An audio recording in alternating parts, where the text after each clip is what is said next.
Hello friends, welcome to quick revision point. My name is Raksha Srivastava. Friends, आज हम social studies के important question को discuss करेंगे जो कि फ्रेंड एग्जाम के लिए इंपॉर्टेंट है। तो स्टार्ट करते हैं। वन संरक्षण अधिनियम जो है फ्रेंड वो 1980 में आया था। ओके, वर्ष 1980 में। पर्यावरण संरक्षण अधिनियम जो हुआ था वो 1986 में हुआ था। वायु प्रदूषण निवारण एवं नियंत्रण अधिनियम जो हुआ था 1981 में हुआ था। और जल प्रदूषण नियंत्रण अधिनियम जो हुआ था 1974 में हुआ था। तो इम्पॉर्टेंट है, वन संरक्षण अधिनियम जो हुआ था 1980 में आया था। पर्यावरण संरक्षण अधिनियम जो आया था 1986 में आया था। वायु प्रदूषण निवारण एवं नियंत्रण अधिनियम 1981 में आया था। एंड जल प्रदूषण एवं नियंत्रण अधिनियम जो आया था 1974 में आया था। ओके, नेक्स्ट क्वेश्चन देखते हैं फ्रेंड। महलवाड़ी बंदोबस्त में राजस्व एकत्र करने का प्रभार जो है किसको दिया गया था? ए है ग्राम प्रधान को, बी है जमींदार को, सी है रैयत को, एंड डी है तालुकदार को। तो महलवाड़ी जो है वो ग्राम सभा से है, तो महलवाड़ी बंदोबस्त में राजस्व एकत्र करने का प्रभार जो दिया गया था वो ग्राम प्रधान को दिया जाता है। ओके, करेक्ट आंसर ए हो जाएगा। आगे देखेंगे, खारदुंग लादर्रा स्थित है। खारदुंग लादर्रा जो स्थित है वो कहाँ स्थित है? सिक्किम में, उत्तराखंड में, लद्दाख में, उड़ीसा। तो खारदुंग लादर्रा जो स्थित है वो लद्दाख में स्थित है। करेक्ट आंसर सी हो जाएगा। आगे देखेंगे, प्रारूप समिति के अध्यक्ष कौन थे? प्रारूप समिति के अध्यक्ष जो थे वो डॉक्टर भीमराव अम्बेडकर थे। करेक्ट आंसर सी हो जाएगा। आगे देखते हैं, निम्नलिखित में से कौन सा वैश्विक जैव विविधता जो है हॉट स्पॉट में से एक नहीं है? तो निम्नलिखित में से कौन सा वैश्विक जैव विविधता हॉट स्पॉट में से एक नहीं है? तो वो है पूर्वी घाट। कोयना बांध जो है कोयना बांध में स्थित सबसे बड़े बांधों में से एक कौन सा बांध है? तो एक है, तो वो है महाराष्ट्र। कोयना बांध जो है वो कहाँ से है? महाराष्ट्र में है। ओके, आगे देखते हैं फ्रेंड्स। नेक्स्ट क्या है? किस अधिवेशन में सरोजनी नायडू जो थी वो भारतीय राष्ट्रीय कांग्रेस की पहली महिला अध्यक्ष बनी? तो ए है 1931 कराची, बी है 1928 कलकत्ता, सी है 1925 कानपुर, एंड डी है 1922 गया। तो किस अधिवेशन में सरोजनी नायडू भारतीय राष्ट्रीय कांग्रेस की पहली भारतीय महिला अध्यक्ष बनी? तो 1925 कानपुर में। ओके, और अपनी लोकप्रियता और प्रतिभा के कारण 1925 में कानपुर में हुए अधिवेशन की वे अध्यक्ष बनी। और 1932 में भारत की प्रतिनिधि बनकर दक्षिण अफ्रीका भी गई। और भारत की स्वतंत्रता प्राप्ति के बाद वे यूपी की पहली राज्यपाल भी बनी। ओके, राइट आंसर सी हो जाएगा 1925 में। आगे देखते हैं, 1924 में कांग्रेस के बेलग्राम सम्मेलन के दौरान कांग्रेस के अध्यक्ष कौन थे? तो वो थे MK गांधी। पिस्तक का क्या अर्थ है? पिस्तक का अर्थ है, ए है 40 स्तंभों वाला हॉल, बी है ऊंचा प्रवेश द्वार, सी है 8 कमरों से घिरा केंद्रीय हॉल, एंड डी है आयताकार दीवार वाले बाड़े। पिस्तक का जो अर्थ होता है वो होता है ऊंचा प्रवेश द्वार। पिस्तक क्या है? ऊंचा प्रवेश द्वार है। करेक्ट आंसर बी हो जाएगा। आगे देखते हैं, मौर्य काल के दौरान किसे काले सोने के रूप में रेखांकित किया जाता है? तो ए है उत्तरी काले पॉलिश्ड वृद्ध भांड, बी है दक्षिण भारत में पाए जाने गए रोमन सिक्के, सी है रोमन साम्राज्य में काली मिर्च, एंड डी है उपयुक्त में से कोई नहीं। तो मौर्य काल के दौरान काला सोना के रूप में जो रेखांकित किया गया है वो किया गया है रोमन साम्राज्य में काली मिर्च। करेक्ट आंसर सी हो जाएगा।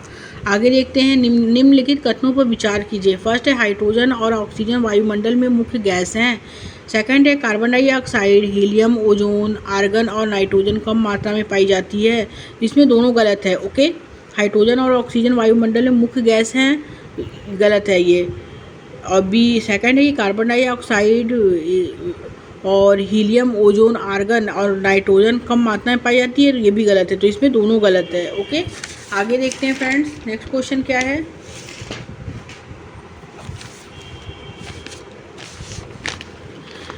नेक्स्ट क्वेश्चन है कि आकस्मिक रोजगार का क्या मतलब है? आकस्मिक रोजगार जो होता है वो होता है कर्मचारियों को तभी काम पर बुलाया जाता है जब कर्मचारी को उनकी ज़रूरत होती है। ओके, आगे देखते हैं, एक पवन का नाम उसके आने की दिशा के आधार पर निर्धारित होता है। तो और सेकंड है कि उस क्षेत्र से निम्न दाब एवं क्षेत्रों की ओर जो है वायु की गति को पवन कहते हैं। तो इसमें जो है कि एक पवन का नाम उसके आने की दिशा के आधार पर जो है निर्धारित होता है, तो ये करेक्ट है।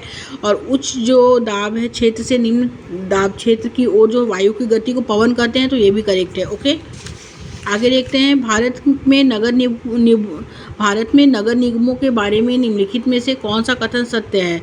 तो ए है वार्ड कमिश्नर एक निर्वाचित पद है, बी है वार्ड पार्षद एक निर्वाचित सदस्य है, सी है वार्ड पार्षद वार्ड कमिश्नर का चुनाव करते हैं, एंड डी है प्रशासनिक कर्मचारी वार्ड कमिश्नर का चुनाव करते हैं। तो इसमें जो होगा कि भारत में नगर निगमों के बारे में जो कथन सत्य है वो है वार्ड पार्षद एक निर्वाचित सदस्य होते हैं। ओके, करेक्ट आंसर बी हो जाएगा। आगे देखेंगे, मानसून की वापसी के दौरान अरब सागर और बंगाल की खाड़ी से हवाएं भूमि की ओर बहती हैं।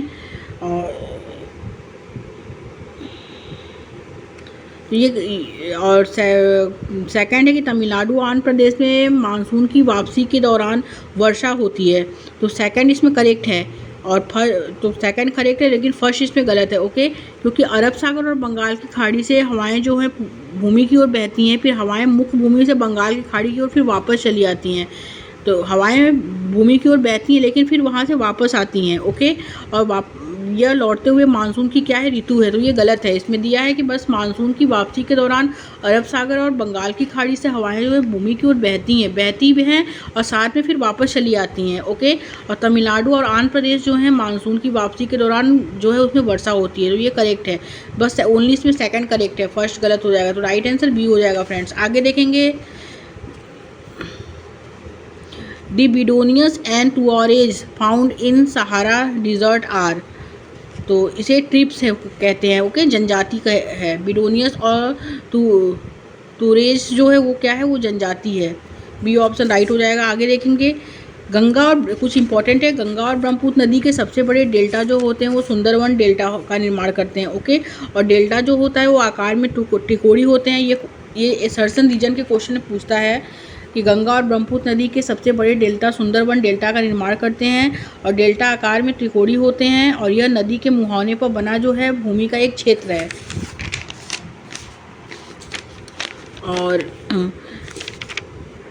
और एक नदी या धारा जो किसी भी नदी में अपने जल का योगदान दोनों तरफ से मुख्य नदी में प्रभावित करके करती है उसे सहायक नदी कहा जाता है। और फिर है, क्षेत्र के अनुसार विश्व में सबसे बड़ा तथा सबसे छोटा महाद्वीप कौन सा है। तो ए है इसमें अफ्रीका एंड ऑस्ट्रेलिया, बी है एशिया तथा अंटार्कटिका, सी है एशिया तथा ऑस्ट्रेलिया, एंड डी है उत्तरी अमेरिका तथा अंटार्कटिका।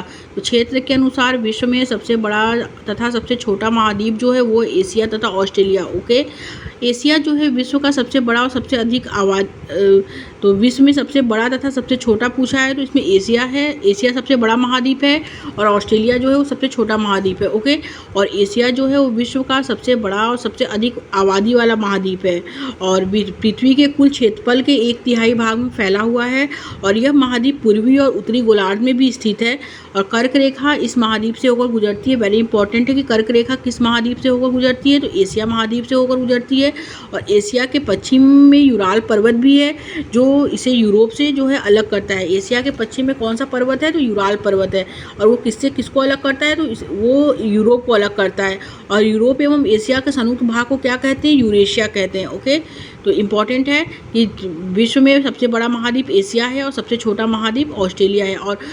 और एशिया जो है विश्व का सबसे बड़ा और सबसे अधिक आबादी वाला महाद्वीप है, और जिसका कुल क्षेत्रफल 1/3 भाग जो है वो पृथ्वी पर फैला हुआ है एशिया महाद्वीप का। ओके, और ये महाद्वीप पूर्वी और उत्तरी गोलार्ध में स्थित है और कर्क रेखा इस महाद्वीप से होकर गुजरती है। तो इम्पॉर्टेंट है। संसार की छत कहते हैं तो ए है सतपुड़ा, बी है पामीर, सी है अरावली, एंड डी है म्यांमार। तो संसार की छत जो कहते हैं वो पामीर को कहते हैं। करेक्ट आंसर बी हो जाएगा।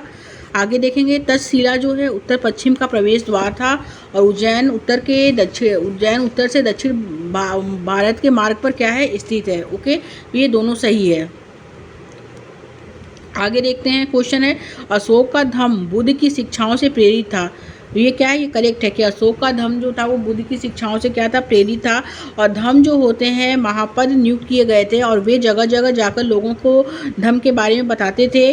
और अशोक ने चट्टानों और स्तंभों पर धम्म के जो है संदेश को क्या किया था, अंकित करवाया था। तो करेक्ट आंसर जो होगा फ्रेंड फर्स्ट, सेकेंड, थर्ड इसमें जो है इसमें तीनों करेक्ट है। ओके, तो करेक्ट आंसर डी हो जाएगा।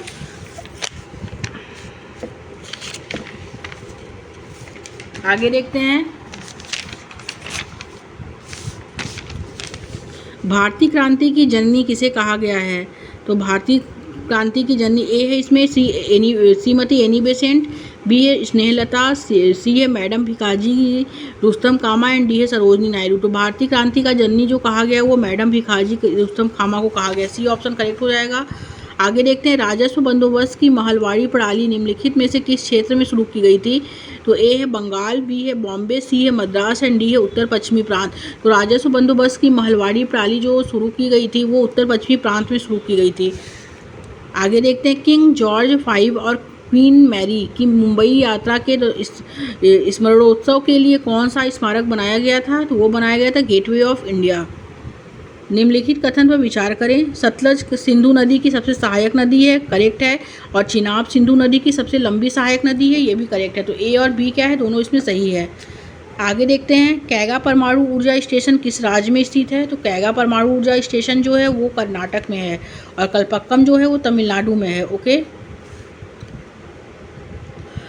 आगे देखते हैं, उस जहाज़ का क्या नाम था जिसमें विलियम हॉकिंस पहली बार भारत आए थे? तो उस जहाज़ का क्या नाम था जिसमें विलियम हॉकिंस पहली बार भारत आए थे? तो ए है एडवर्ड, बी है डैगन, सी है हेक्टर एंड डी है मुनरो। तो उस जहाज़ का जो नाम था वो था हेक्टर, जिसमें विलियम हॉकिंस पहली बार भारत आए थे तो उसका नाम था हेक्टर। इंपॉर्टेंट है। आगे देखते हैं, किस ग्रह की अपनी दूरी के चारों ओर चक्कर लगाने की अवधि अधिकतम है? तो ए है इसमें शुक्र, बी है पृथ्वी, सी है बृहस्पति, डी है नेपच्यून। तो नेपच्यून ग्रह की जो है अपनी दूरी के चारों ओर चक्कर लगाने की जो अवधि है वो अधिकतम है। ओके, डी ऑप्शन राइट हो जाएगा। आगे देखते हैं, पहली एंटीबायोटिक पेनिसिलिन की खोज किसने की थी?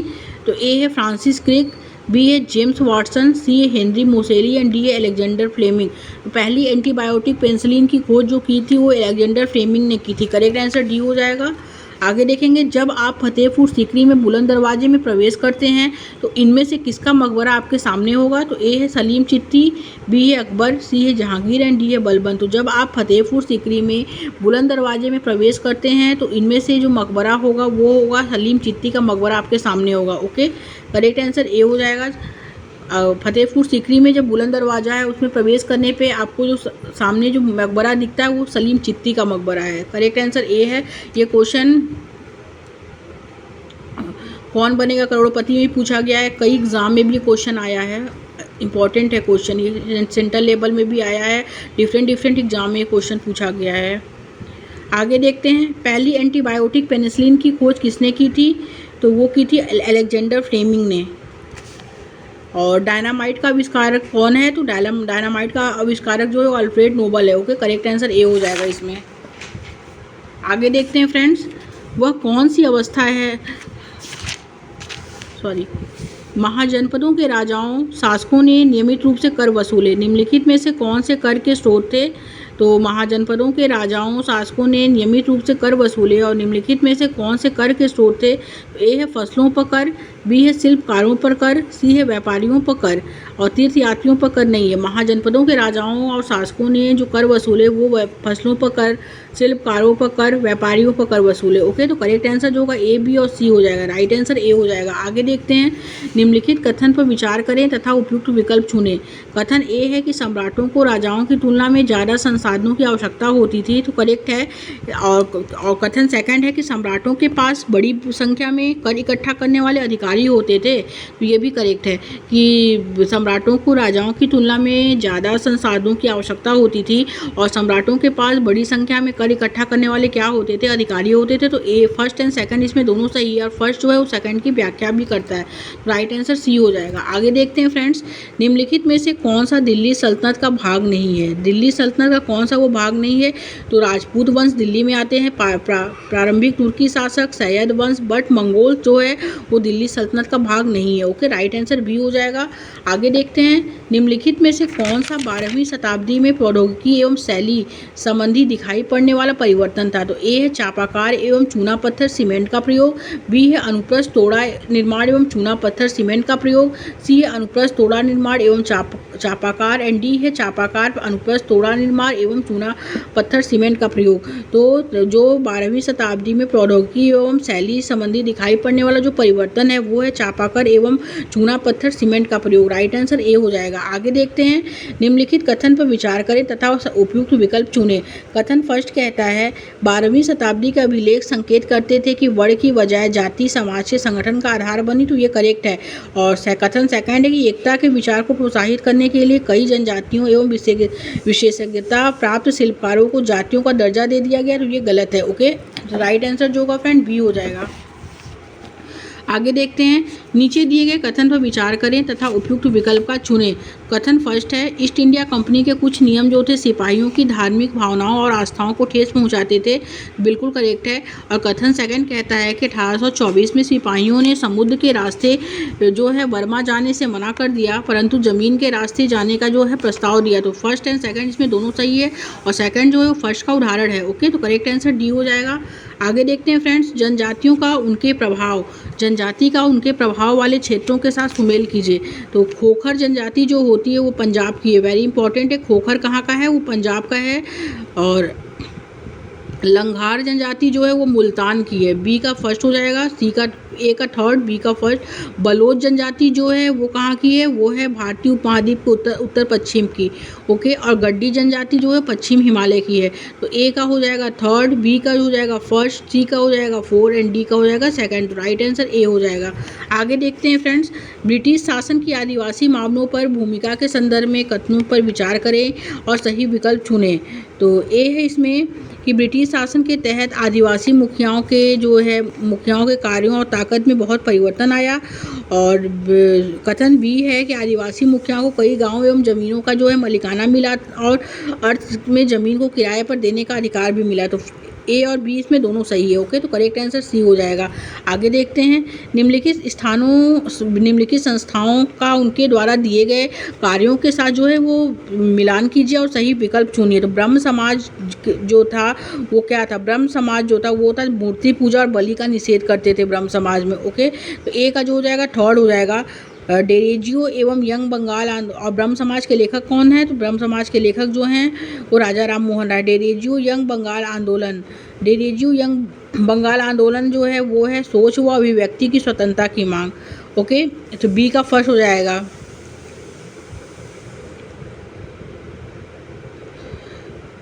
तो बी का जो हो जाएगा वो क्या हो जाएगा? फर्स्ट हो जाएगा। और वेद समाज राम, तो सी का जो हो जाएगा वो हो जाएगा फोर, जाति भेदभाव की समाप्ति। और रामकृष्ण मिशन जो का हो जाएगा समाज सेवा द्वारा मुक्ति। तो ब्रह्म समाज, मूर्ति पूजा और बलि का निषेध, ए का थर्ड। डेरेजियो यंग बंगाल जो है वो हो जाएगा सोच एवं अभिव्यक्ति की स्वतंत्रता की मांग, बी का फर्स्ट। एंड वेद समाज जो है वो हो जाएगा फोर्थ, जाति भेदभाव की समाप्ति। एंड रामकृष्ण मिशन जो है वो हो जाएगा इसमें सेकंड, रामकृष्ण मिशन का हो जाएगा सेकंड, समाज सेवा द्वारा मुक्ति। तो ए का थर्ड, बी का फर्स्ट, जी का फोर एंड डी का सेकंड। तो राइट आंसर जो हो जाएगा फर्स्ट हो जाएगा। आगे देखते हैं, परमहंस मंडली का गठन के उन्मूलन के लिए हुआ था। किसके उन्मूलन के लिए हुआ था? सती प्रथा के लिए, प्रतिष्ठा के लिए, हत्या, बाल विकास एवं जाति व्यवस्था। तो परमहंस मंडली का गठन जाति व्यवस्था के उन्मूलन के लिए हुआ था। ओके, राइट आंसर डी हो जाएगा। आगे देखेंगे, श्री नारायण गुरु ने जाति समानता को सिखाया। मुख्यतः ए है जातियों के निर्दिष्ट कार्यों से बाहर काम के अवसरों की मांग करके। बी है इस विचार को प्रोत्साहित करने के लिए सभी मानव एक ही जाति से हैं। सी है पश्चिमी शिक्षा के माध्यम से लोगों के सामाजिक स्तर को बेहतर करना। तो इसमें जो राइट है वो है इसमें कि श्री नारायण गुरु के ने जाति समानता को दिखाया था। तो वो जातियों के निर्दिष्ट कार्य को बाहर काम के अवसरों की मांग करके, तो ये गलत है। इस विचार को प्रोत्साहित करने के लिए कि सभी मानव जो हैं एक ही जाति से हैं। राइट आंसर ओनली बी हो जाएगा इसमें। ओके, तो करेक्ट आंसर जो होगा केवल बी। आगे देखेंगे, रॉलेट सत्याग्रह जो हुआ था, निम्नलिखित कॉलम का मिलान कीजिए तथा सही विकल्प का चयन करें। रॉलेट सत्याग्रह कब हुआ था? रॉलेट सत्याग्रह जो हुआ था वो 1919 में हुआ था। ओके, तो ए का जो है वो थर्ड हो जाएगा। पूर्ण स्वराज की मांग जो पूर्ण स्वराज की मांग हुई थी वो हुई थी 1929 में, बी का 4 हो जाएगा। दांडी यात्रा 1930 में हुआ था, सी का सेकंड हो जाएगा। एंड असहयोग आंदोलन जो हुआ था वो फर्स्ट हो जाएगा 1921 में। ओके, तो ए का थर्ड, बी का 4, सी का सेकंड एंड डी का फर्स्ट। ओके, तो करेक्ट आंसर डी हो जाएगा। आगे देखेंगे फ्रेंड्स, निम्नलिखित में से कौन से कानून द्वारा ब्रिटिशों ने भारतीयों की प्रांतीय स्वायत्तता दी? वो governments of India act 1935। Right answer C हो जाएगा। आगे देखते हैं, दो कथन ए एवं बी पर विचार कीजिए। कथन ए है कि स्वतंत्रता के पश्चात भी अंग्रेजी प्रयोग में रही क्योंकि राज्यों के मध्य प्रशासनिक लेन देन एवं संप्रेषण सरल होंगे, तो ये करेक्ट है। और कथन बी है कि राजभाषा के रूप में अंग्रेजी को स्वतंत्रता पश्चात निर्विरोध स्वीकार कर लिया गया, तो ये गलत है। तो ए इसमें करेक्ट है कि स्वतंत्रता के पश्चात भी अंग्रेजी भाषा प्रयोग में रही क्योंकि राज्यों के मध्य प्रशासनिक लेन देन एवं संप्रेषण सरल होंगे। ओके, राइट आंसर ए सही है, आर बी गलत है, डी करेक्ट हो जाएगा। आगे देखते हैं, सौर मंडल में जैसे जैसे हम सूर्य से दूर होते जाते हैं, तो ए है ग्रहों द्वारा सूर्य के चारों ओर एक परिक्रमण करने का समय बढ़ता जाता है। बी है ग्रहों द्वारा सूर्य के चारों ओर एक परिक्रमण करने का समय घटता जाता है। सी है ग्रहों द्वारा अपने अक्ष पर एक घूर्णन करने का समय बढ़ता जाता है। एंड डी है ग्रहों द्वारा अपने अक्ष पर एक घूर्णन करने का समय समान रहता है। तो सौर मंडल में जैसे जैसे हम सूर्य से बाहर होते हैं तो ग्रहों द्वारा सूर्य के चारों ओर एक परिक्रमण करने का समय जो क्या है वो बढ़ता जाता है। ओके, राइट आंसर ए हो जाएगा। आगे देखेंगे, किस देशांतर को भारत के लिए मानक यामोत्तर माना गया है? तो 82.5 डिग्री पूर्व देशांतर को क्या माना गया है? वो मानक यामोत्तर माना गया है। ओके, राइट आंसर बी हो जाएगा।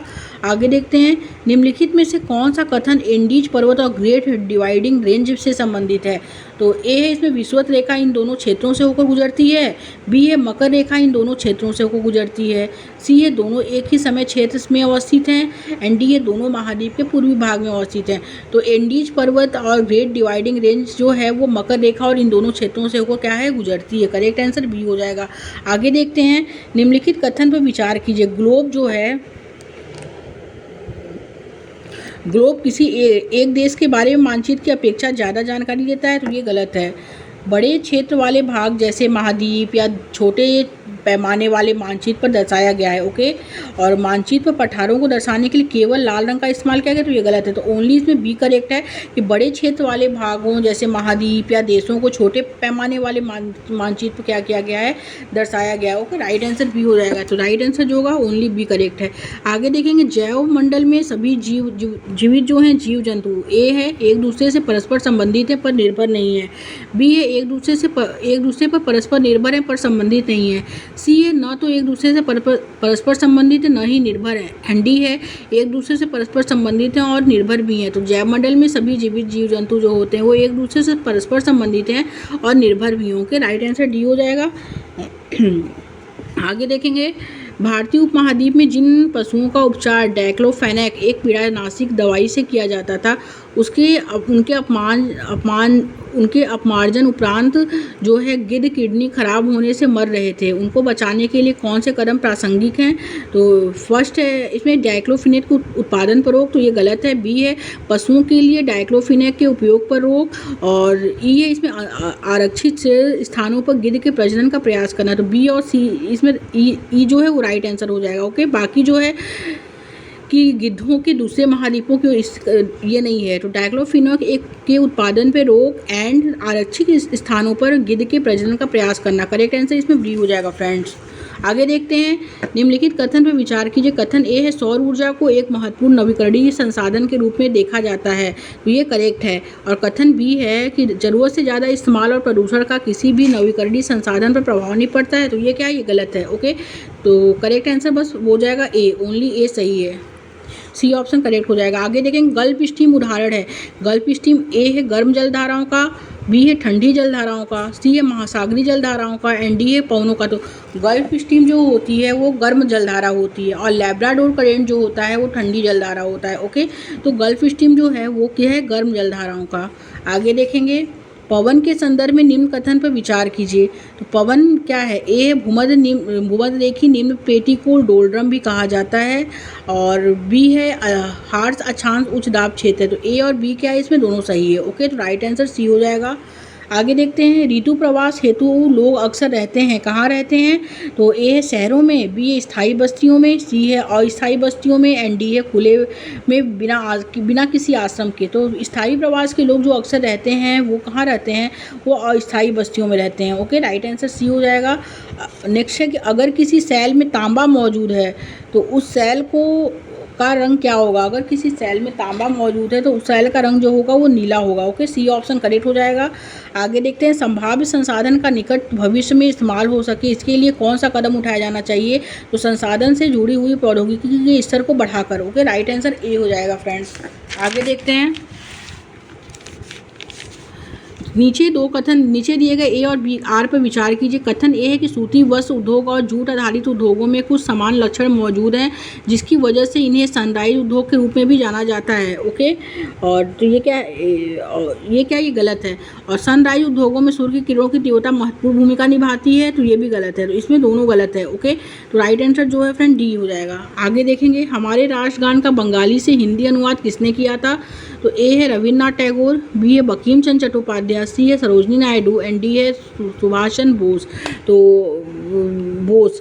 तो हमारे राष्ट्रगान का बंगाली से हिंदी में जो अनुवाद किया था वो रविन्द्रनाथ ठाकुर ने किया था। ओके, करेक्ट आंसर फर्स्ट हो जाएगा।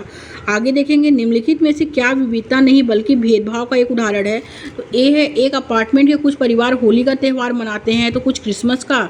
बी है एक स्कूल में कुछ बच्चे कुर्सियों पर बैठते हैं तो कुछ ज़मीन पर बिठाया जाता है। तो ये क्या है? ये भेदभाव को जो है का विविधता नहीं बल्कि भेदभाव का क्या है उदाहरण है कि सभी बच्चों को कुर्सी पर नहीं बैठाया जाता है। इसमें आधे को कुर्सी पे तो आधे को ज़मीन पे बिठाया जाता है। तो ये भेदभाव किया जाता है। ओके, एक बाजार में कुछ मछली बेचते हैं और कुछ फल और एक गली, तो ये क्या है? ये विविधता नहीं बल्कि भेदभाव का उदाहरण। राइट आंसर इसमें बी हो जाएगा आपको।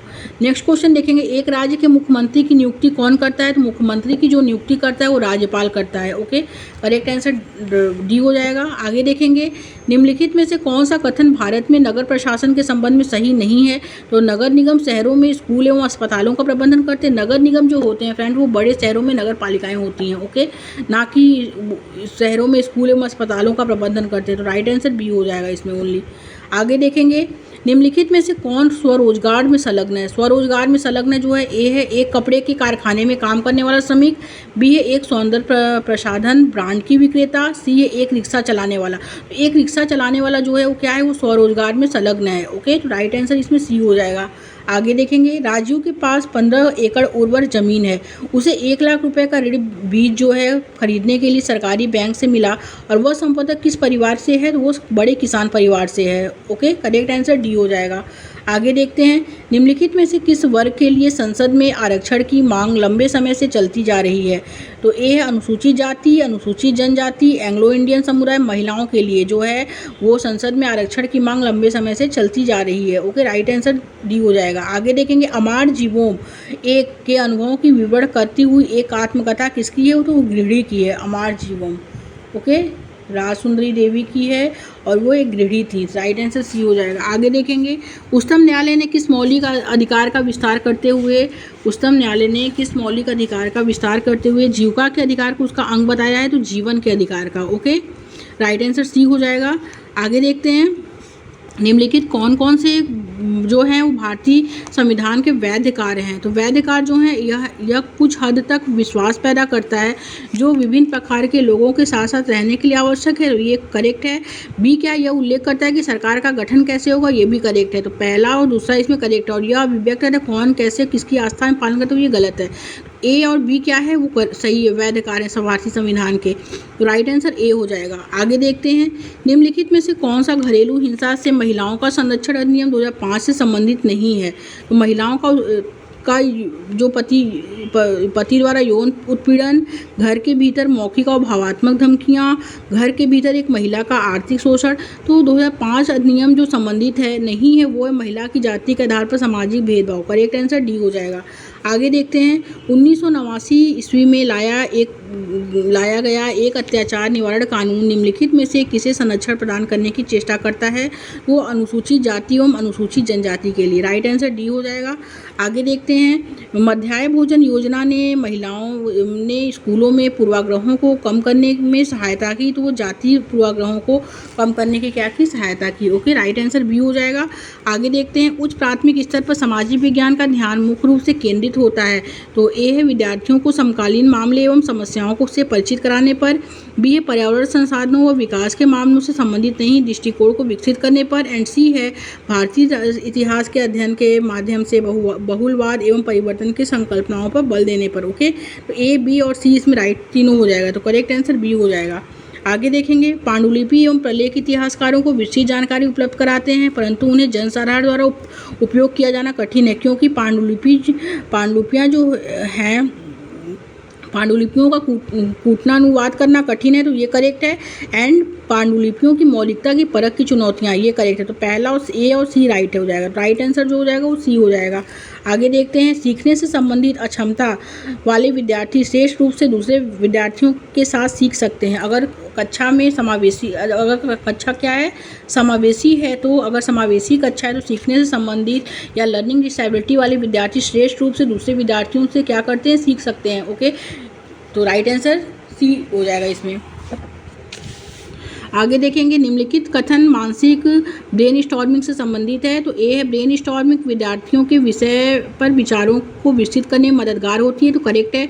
और बी है कि ऐसे छात्र जो ब्रेन स्टॉर्मिंग का अभ्यास करते हैं ज़्यादा विश्लेषणात्मक होते हैं, तो ये गलत है, इसमें केवल ए सत्य है। ओके, तो करेक्ट आंसर जो होगा फ्रेंड डी हो जाएगा। आगे देखते हैं, एक अध्यापक विद्यार्थियों को छोटे छोटे समूहों में बांटकर समूह को अलग अलग काम देता है। जब एक विद्यार्थी अपने समूह में पार कर रहे हैं तो अध्यापक को क्या करना चाहिए, तो अध्यापक को एक समूह से दूसरे समूह में जाकर विद्यार्थियों की समस्याओं का निवारण करना चाहिए तथा उनकी प्रगति की क्या करनी चाहिए, जांच करनी चाहिए, तो राइट आंसर डी हो जाएगा। आगे देखेंगे, पृथ्वी के मॉडल और एक दिए के साथ कौन से संप्रत्यय पढ़ाए जा सकते हैं, तो फर्स्ट है इसमें दिन और रात का होना, और सेकंड है जलवायु परिवर्तन, तो ये नहीं, वायु पारस्परिक पवन का बनना, ये भी नहीं, जल चक्र ऋतुओं का बदलना। ओके, तो करेक्ट आंसर जो होगा, पृथ्वी के मॉडल पर एक दिए के साथ कौन से संप्रत्यय पढ़ाए जा सकते हैं, तो दिन और रात का होना और ऋतुओं का बदलना, तो ए और ई जो है राइट आंसर हो जाएगा, तो करेक्ट आंसर सी हो जाएगा। आगे देखेंगे फ्रेंड्स, अगला क्वेश्चन क्या है कि प्रारंभिक कक्षा में पृथ्वी के अक्ष एवं गतियों को प्रभावी रूप समझने के लिए शिक्षक को क्या चाहिए, तो शिक्षक को ग्लोब का प्रयोग करके दिखाया और चर्चा करना चाहिए। और सी है एक बॉल के बीच में एक बड़ी सुई से छेद करके इसकी सदस्यता पर चर्चा करना, तो बी और सी इसमें राइट आंसर हो जाएगा, तो करेक्ट आंसर बी हो जाएगा। आगे देखेंगे, निम्नलिखित कथन जो है सहयोगी शिक्षण से संबंधित है, तो कथन ए है कि कक्षा के सभी छात्रों में 4 या 5 समूह में उनकी पसंद के अनुसार बांटना और कहना कि दिए गए लक्ष्य का पर सहयोग करें, और यह सहयोगी शिक्षण है, तो ये गलत है। बी क्या है, सहयोगी शिक्षण विद्यार्थियों के सामाजिक कौशल को बढ़ाता है, तो ये राइट है। ओके, तो करेक्ट आंसर सी हो जाएगा, केवल बी सत्य है। ई रिक्शा का प्रयोग संधारणी विकास की ओर एक कदम के रूप में समझा जा सकता है, वो यह स्वच्छ ऊर्जा का उपयोग करता है। ओके, तो करेक्ट आंसर सी हो जाएगा इसमें फ्रेंड, कि ई रिक्शा का प्रयोग संधारणी विकास की ओर एक कदम के रूप में जो समझा जाता है वो क्या है, वो है साइकिल की तुलना में यह पर्यावरणीय संबंधी प्रदूषण से कम योगदान देता है, तो ये गलत। और बी है कि यह ऊर्जा के अनवीकरणीय स्रोत का उपयोग करता है, तो ये भी गलत है। सी है यह स्वच्छ ऊर्जा का उपयोग करता है, एंड डी है यह शिक्षा चालकों के शारीरिक श्रम का उपयोग करता है, तो राइट आंसर इसमें सी हो जाएगा, यह स्वच्छ ऊर्जा का क्या करता है, उपयोग करता है। ओके, करेक्ट आंसर जो होगा फ्रेंड वो सी हो जाएगा। Thank you friends.